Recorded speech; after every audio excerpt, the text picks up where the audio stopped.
Olá, eu sou o professor Ricardo Ribas e hoje nós vamos falar de um assunto muito, mas muito polêmico. Ele é importante tanto para o servidor, para não fazer o procedimento errado, quanto para o licitante, para ele não ser punido à toa.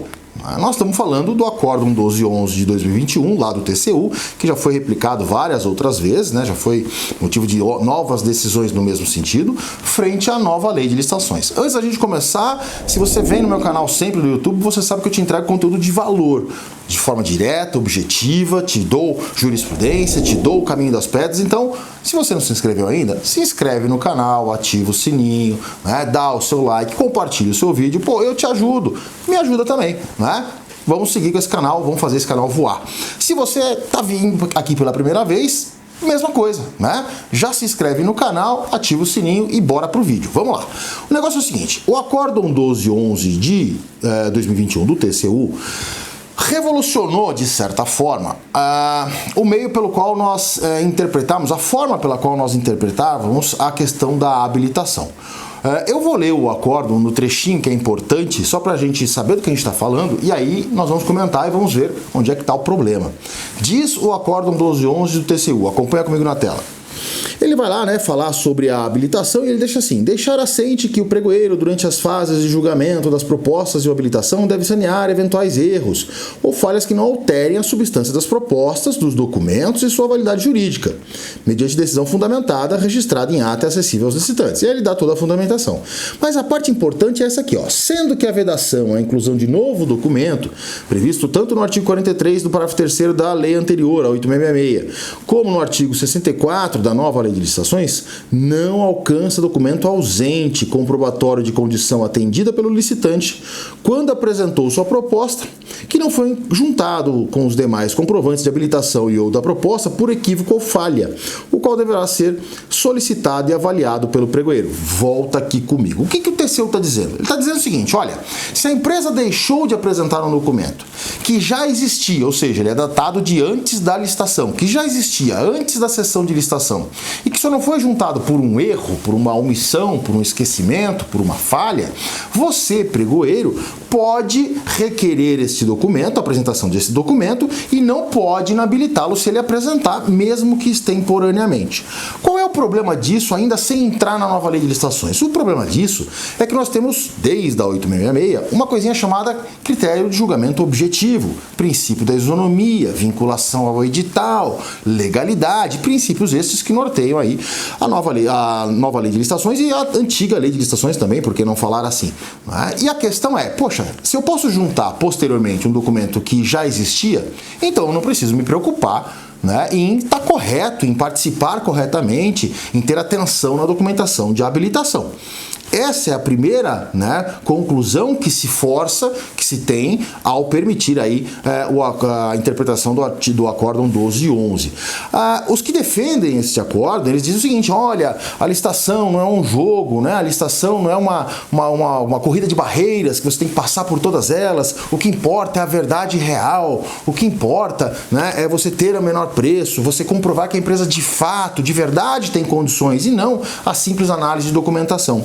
Tudo bem, é até interessante esse argumento, mas o fato é, se esse argumento fosse prevalecer sobre todos os demais, inclusive dos princípios que nós acabamos de citar, seria de se perguntar, então, para que habilitação? Vamos direto ao que importa, vamos selecionar a empresa que tem menor valor e aí lá na frente a gente pede toda a documentação. Não há porque se criar uma fase de documentação, que é a fase de habilitação. Então esse é o primeiro contraponto que a gente tem que colocar frente aí aos que advogam o Acórdão 1211. Mas o problema na nova lei de licitações fica um pouco mais sério, porque da mesma forma como a nova lei fala para a antiga lei, da mesma forma como estava na antiga lei, a administração tem poder para diligenciar, está lá no artigo 64 da nova lei de licitações, mas este poder para diligenciar, ele é limitado.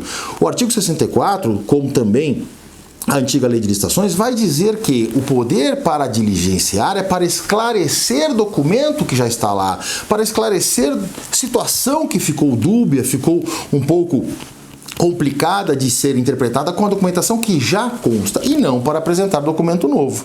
Mas eu nem vou falar do artigo 64 porque esse é o principal debate. Isso aí se você está assistindo esse vídeo, você já sabe. Eu quero falar com você do artigo 155 da nova lei de licitações. Acompanha comigo na tela o que diz o artigo 155 da nova lei de licitações. Ele diz lá que o licitante ou o contratado será responsabilizado administrativamente pelas seguintes infrações. Inciso 4º, deixar de entregar a documentação exigida para o certame. E, inciso 8º, apresentar declaração ou documentação falsa exigida para o certame ou prestar declaração falsa durante a licitação ou a execução do contrato. Volta aqui comigo. O que ele está dizendo então? Ele está dizendo o seguinte, olha, é infração você não apresentar a documentação necessária para participar da licitação. Essa documentação também é a documentação de habilitação. Então, se eu não apresento o documento, eu já estou em curso aí na infração do artigo 155, inciso 4º. E mais, eu, administração pública, lá no começo da licitação, lá no edital, eu exijo que o licitante apresente uma declaração de que ele tem condições de ser habilitado. Então ele emite uma declaração dizendo, olha, eu entendo que eu posso ser habilitado.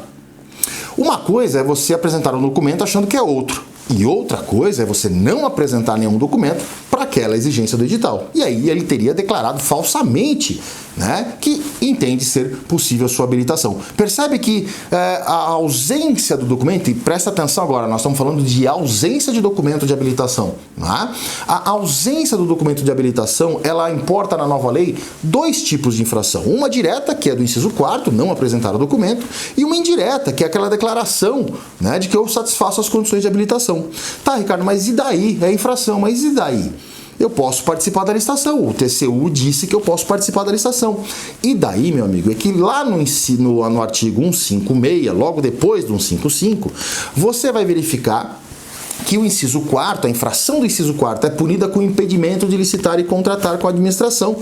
E que o inciso 8º, ele é punido com a declaração de inidoneidade. O que impede que você seja contratado. Então, a lei está dizendo, olha, se você não apresentar o documento necessário para participar, você será punido com impedimento de licitar. E detalhe, hein? O artigo 156 diz, será punido com. Não há uma faculdade da administração. Esse é um ponto importante. O inciso 8º vai levar lá para a declaração de minoridade, o que impediria a contratação. E por que eu disse que é um assunto polêmico? Porque mesmo na nova lei de licitações, há quem diga agora que, não, Ricardo, essa infração só vai se configurar se uma vez solicitado o documento, pela via de diligência, né, mesmo assim não for apresentado pela administração. Quer dizer, seria uma segunda chance, o cara não apresentou, quando ele tinha que apresentar, deram a chance da diligência, né, ao arrepio aí da legalidade, isonomia, imparcialidade, por aí vai, vinculação edital, e mesmo assim ele não apresentou, aí sim eu poderia instaurar processo punitivo para verificar a ocorrência aí do inciso 155, do artigo 155, inciso 4º, inciso 8º.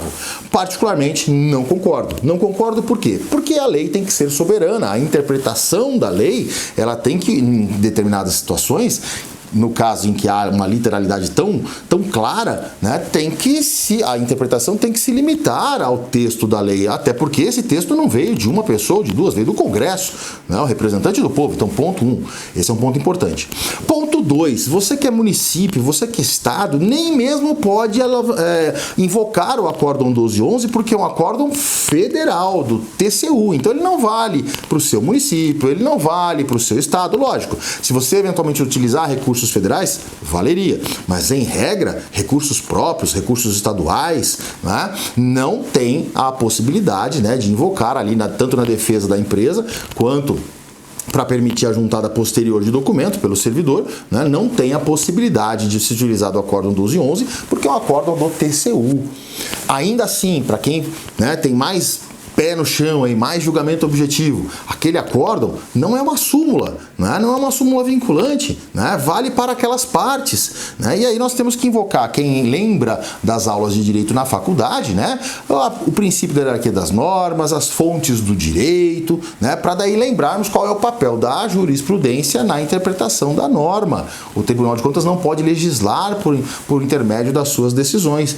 É complicado. Então, por isso esse assunto é muito tormentoso. Ricardo, posso aplicar ou não posso? Em princípio, não pode, né? Pela legalidade, vinculação ao edital, julgamento objetivo, isonomia, você estaria praticamente advogando ali para a empresa, dizendo, ó, você não apresentou, mas eu vou te solicitar agora em prol de uma melhor proposta. Não é bem assim. Existe uma fase formal, né? Existe um momento adequado. Se não era para ter esse rigor, que não se criasse a fase.